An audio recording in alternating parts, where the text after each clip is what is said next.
দিনব্যাপী বর্ণাঢ্য বৈশাখী উৎসবের আয়োজন করেছে Bangladesh association of Delaware valley BADV। সংগঠনের সভাপতি ফারহানা আফরোজ পাপিয়া, সাবেক সভাপতিবৃন্দ এবং মিলবর্ন বরোর মেয়র মাহবুবুল আলম তৈয়ব উপস্থিত থেকে অনুষ্ঠানের উদ্বোধন করেন।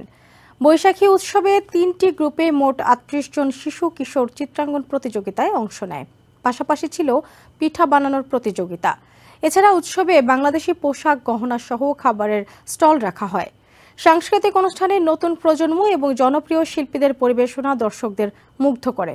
অনুষ্ঠানে ফিলাডেলফিয়ার city of Dutch council women doctor Nina Ahmed এবং পেনসিলভেনিয়া গভর্নরের secretary of policy planning Akbar হোসেনকে সংবর্ধনা দেওয়া হয়। নিউ ইয়র্ক থেকে সম্প্রচারিত TVN 24 টেলিভিশন বিশ্বজুড়ে বাঙালির কণ্ঠস্বর।